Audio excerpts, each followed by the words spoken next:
नमस्कार, decoding 24x7 में आपका स्वागत है। एक बार फिर से अ, हम हाज़िर हैं एक बहुत इम्पोर्टेंट सब्जेक्ट पर बातचीत करने के लिए और वो सब्जेक्ट है दुनिया के 2 सबसे बड़े लीडर्स अ, पुतिन और ट्रम्प दोनों की मुलाकात हो रही है अलास्का में। तो इस मुलाकात के मायने क्या हैं? पहली बात तो ये और उसमें से क्या-क्या निकल सकता है, क्या-क्या संभावनाएँ हो सकती हैं, इन सब पर बातचीत करने के लिए हमारे साथ हमेशा की तरह मौजूद हैं एक्सपर्ट हमारे बहुत बड़े स्ट्रैटेजिस्ट माने जाते हैं, कमांडर चक्रपाणी जी। कमांडर साहब आपका स्वागत है। कमांडर साहब सबसे पहला सवाल ये कि 2 बड़े नेता मिल रहे हैं अलास्का में। क्या मायने हैं, क्या मतलब है, क्या बात करेंगे वो? थोड़ा-सा डिकोड राकेश करें जी इसको। नमस्कार। राकेश जी नमस्कार। जय हिंद, जय भारत। बहुत इंटरेस्टिंग टॉपिक है ये और बहुत इंटरेस्टिंग होगी ये मुलाकात। देखिए किस हालात में हो रही है। अब ये हालात समझना बहुत जरूरी है। एक तरफ है रूस, जिसकी इकोनॉमी चल रही है, वॉर टाइम इकोनॉमी है, लेकिन चल रही है। मिसाइल्स धड़ाधड़ वो प्रोड्यूस कर रहे हैं और दागते रहते हैं। एक तरह से ऐसा लगता है कि अमेरिका जो रूस जो है उसके पास मिसाइल्स की कोई कमी नहीं है। ऑन ग्राउंड उनको सफलता मिल रही है, धीरे धीरे ही सही लेकिन सफलता मिल रही है। तो एक ये सिचुएशन है। ऐसा लग रहा है कि रूस ये ऐसे वॉर में बैठा है जहां से वो हार नहीं सकता, जीत इसके पास है। दूसरा आता है यूक्रेन। यूक्रेन ऐसी स्थिति में है जहां से साफ दिखाई देता है कि यूक्रेन जीत नहीं सकता। यूक्रेन के पास जो है हथियार वो लिमिटेड मात्रा में है, एम्यूनिशन कम होता जा रहा है। अमेरिका के पास, मिसाल के तौर पे मैं आपको बताता हूं, लेट्स टेक पेट्रियट। पेट्रियट उनका सबसे सर्वश्रेष्ठ मिसाइल सिस्टम्स में माना जाता है। जी, कितने मिसाइल वो प्रोड्यूस कर सकता है? 100 हर साल, मोटा मोटा माना जाता है ये। 100 मिसाइल यूक्रेन एक महीने में खर्च कर देता है, क्योंकि यूक्रेन को तो ये फ्री में मिल रहा है। यूक्रेन को फर्क ही नहीं पड़ता। यूक्रेन को एम्यूनिशन फ्री में मिल रहा है, क्योंकि पेमेंट तो कोई और कर रहा है, चाहे वो अमेरिका करे या वो नेटो करे, चाहे वो ईयू करे, पेमेंट तो वो कर रहे हैं। हाँ। ठीक है, तो यूक्रेन तो मतलब खुला खेल फरक्काबाजी लगा हुआ चल रहे हैं यहाँ पे, इन्हें कोई समझ प्रॉब्लम ही नहीं। समस्या आ रही है कि अब यूक्रेन के पास वेपनरी कम है, एम्यूनिशन कम है, और नेटो और अमेरिका के पास भी कम है। नेटो तो डेस्परेट लेवल्स पे आ रहा है और अमेरिका तो और भी कम। अमेरिका को लगता है कि अगर ये ऐसे ही चलता रहा और चीन ने ताइवान पे हमला कर दिया तो हम ठंडन गोपाल, हमारे पास कुछ है नहीं, हम क्या करेंगे, हम कहां से लड़ेंगे वहां पे। इसीलिए अमेरिका ने, आप देखिए, जेलेंस्की को बुला के ट्रंप ने फटकार लगाई थी व्हाइट हाउस में, उसको बोला था तुम्हारे पास पत्ते नहीं है। इसीलिए जब ट्रंप ने पुतिन के बारे में बात की थी, उसने कहा था नहीं, पुतिन तो मेरा अच्छा दोस्त है, इसको G8 में वापस लाया जाए।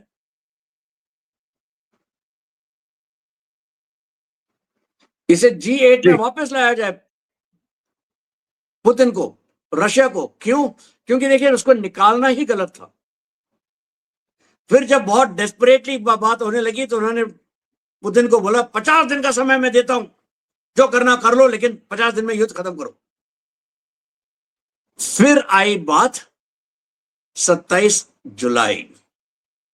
27 जुलाई को ट्रंप ने पुतिन के 50 दिन 10 दिन में बदले। 28 जुलाई को ट्रंप ने हिंदुस्तान के ऊपर 25% का टैरिफ लगाया। क्यों? ये मत भूलिए कि उससे काफी पहले हमारा जो डेलीगेशन अमेरिका गया था वो वापस आ गया था, और वो बिल्कुल कॉन्फिडेंट था कि हमने डील कर लिया है। हमारा डील जो सुनने को आ रहा है वो था 15% टैरिफ, और जो 3 एरियाज हैं, डेयरी, एग्रीकल्चर और MSME, that is textiles, leather, ये इन 3 को अलग रखेंगे, और बाकी सब में हम आपको, है ना, ये दे देंगे, रियायतें देंगे। और हम आपको जो हमारा बैलेंस ऑफ पेमेंट में इंडिया के फेवर में है, उसको हम करेक्ट करने के लिए हम आपसे $10 बिलियन का और तेल खरीदेंगे, हम आपसे नए वेपन्स लेंगे, हम आपके लिए और हम इन्वेस्ट करेंगे अमेरिका में। ये एक्सेप्टेड था। उसके तो हुआ बावजूद क्या? ट्रंप ने वो 25% जो है टैरिफ लगाया। क्यों लगाया? मुझे लगता है कि अमेरिका को अब साफ दिखने लगा था कि भैया ये युद्ध तो रशिया बिल्कुल जीतने की कगार में है, और ना अमेरिका ना यूरोपियन यूनियन रशिया को जीतने दे सकता है, और यूक्रेन हारेगा, वो यूक्रेन को हारने नहीं दे सकते। मतलब ये है कि भाई गले में हड्डी फंसी है, ना निकली जाए ना उगली जाए। इसीलिए अमेरिका को लगा कि किसी ना किसी तरह से रशिया को नीचे गिराया जाए। तो क्या तरीका है? रशिया की इकोनॉमी चला रहा है तेल। रशिया से तेल कौन खरीदता है? सबसे ज्यादा चीन, number 2 Bharat, number 3 European union. Gas, number 1 European union, number 0 Bharat. हम गैस नहीं खरीदते। ठीक है, बहुत सी ऐसी चीज है जो यूरोपियन यूनियन लेता है। तो अगर उसने यूरोपियन यूनियन पे प्रतिबंध लगाया तो भैया वो तो हमारा आदमी है, हम उसे कैसे करें? चीन पे वो कर नहीं सकता, क्योंकि चीन वैसे ही उसको घुमाए, उसके ना पूंछ के ऊपर अपना पैर रख के बैठा हुआ है। रेयर अर्थ अमेरिका झटपटा रहा है, लेकिन रेयर अर्थ नहीं मिल रहे। यहां तक कि अमेरिका ने जो चीनी स्टूडेंट्स को निकालने तक की बात कर दी थी, उन्होंने कहते नहीं नहीं आप आके रह लीजिए, हमें इतराज नहीं है। जो आपने एनवीडिया के मिलिट्री ग्रेड चिप्स चीन को देने से मना कर दिया था, वो आपने अप्रूव कर दिए, ये सोच के कि कम से कम चीन कुछ करेगा।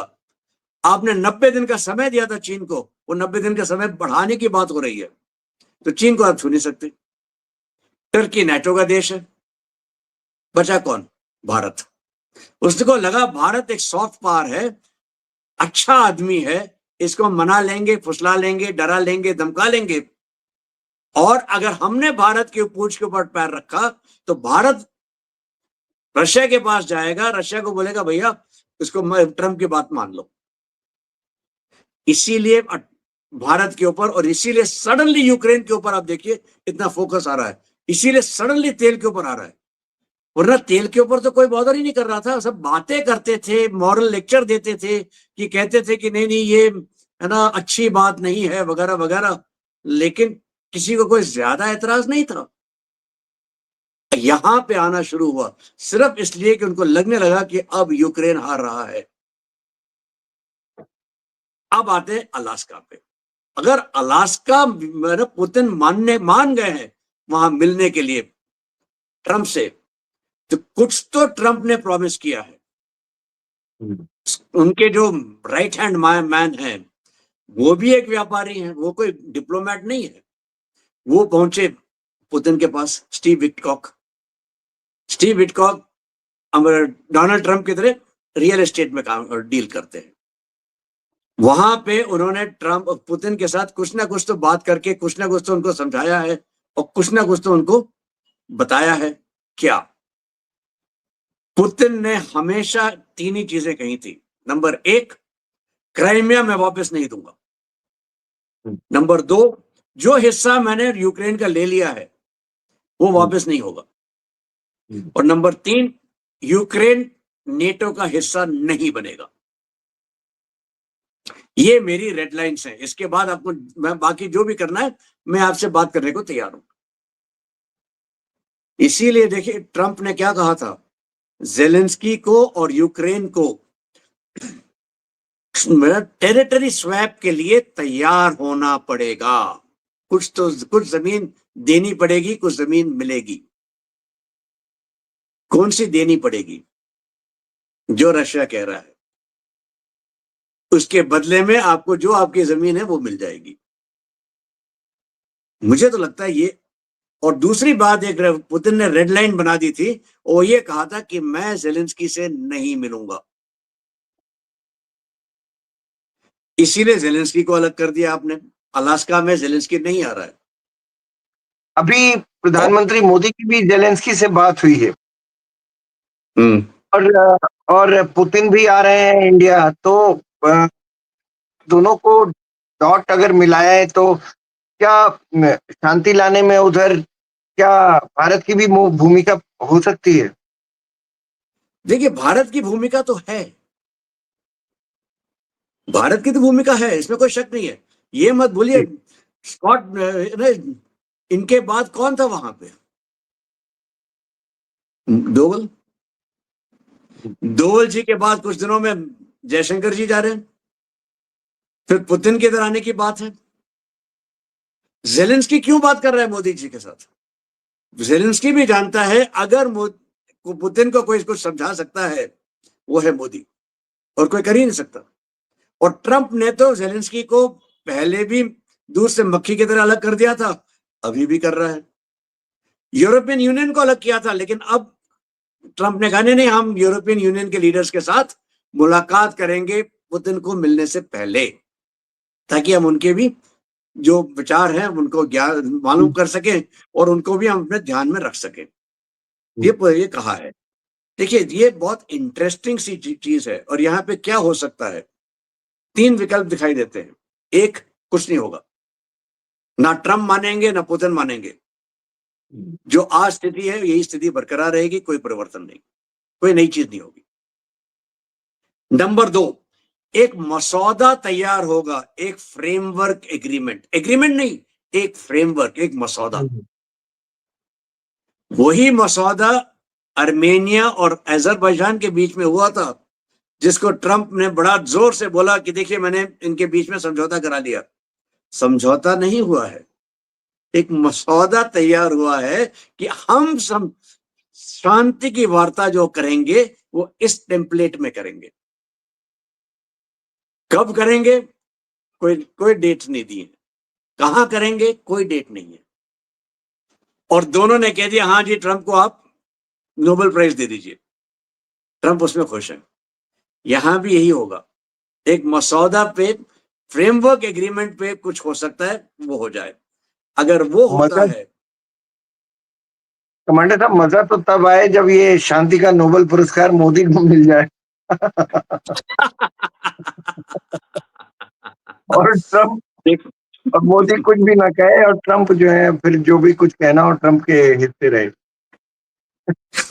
तब तो ट्रंप, अभी अगर खिसियानी मिलनी है तो तब तो पता नहीं क्या होंगे। जी, आप कुछ कह रहे थे, मैंने आपको इंटरव्यू किया। अच्छा, नहीं, मैं ये कह रहा था कि दूसरा तो ये है, और तीसरा है कि भाई ठीक है, हम कुछ कुछ हद तक हम करने को तैयार हैं, क्योंकि देखिए पुतिन के सामने बिल्कुल एक साफ प्रॉब्लम है।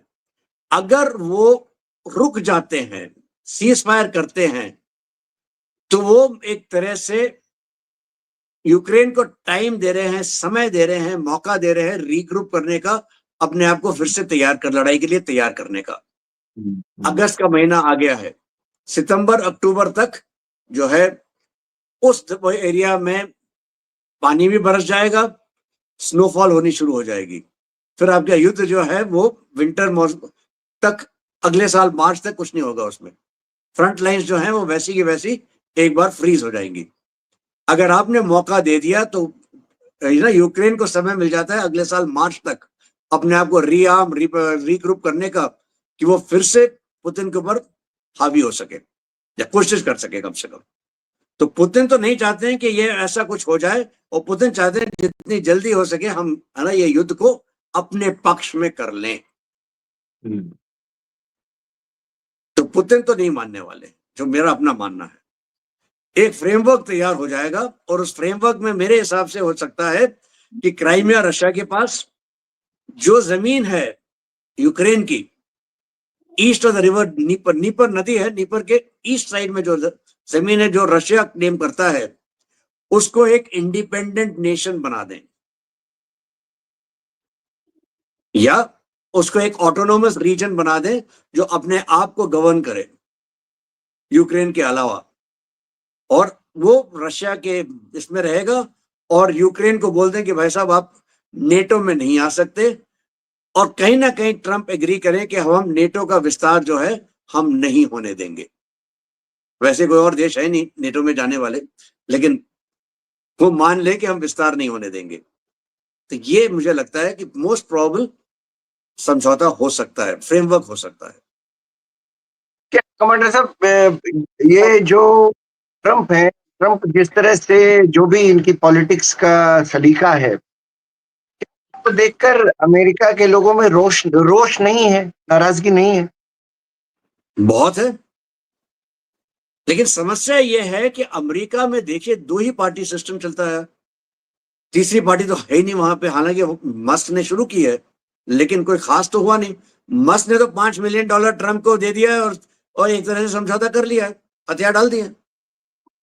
टिम कुक को भी देखिए, एक सोने के पेडेस्टल में क्रिस्टल का ये बना गोलाई आकार का उन्होंने दिया है, जिसमें डोनाल्ड ट्रंप लिखा है, 2025 लिखा है, एप्पल का लोगो बना हुआ है। सारे लोग बिजनेसमैन जो है ये सारे उसका कैरेक्टर जानते हैं, व्हाट डज ही नीड। बिल्कुल, कतर ने देखिए $400 मिलियन का हवाई जहाज दे दिया यूएई ने। हाँ, तो जो मैं तो ये भी कहने को तैयार हूं कि भैया मोदी जी, आपने कहा था कि मैं कुछ है ना कड़े कह ऐसे व्यक्तिगत रूप में मुझे हानिकारक होंगे, मुझे कुछ ऐसे निर्णय लेने पड़े। भैया ये क्या खराबी है, आप ट्रंप को बोल दें कि ट्रंप जी आपने बहुत बाप महान है, मैं भी आपको नोबेल प्राइज के लिए आप ये करता हूं, चलिए जरा वार्तालाप कर ले, और ट्रंप उसी में खुश हो जाएंगे। मुझे याद पड़ता है कि बराक ओबामा भी आए थे इंडिया, और बराक ओबामा जाते जाते भी बहुत अच्छी बात नहीं कह गए थे, भारत में माइनॉरिटीज के ऊपर कुछ कह गए थे।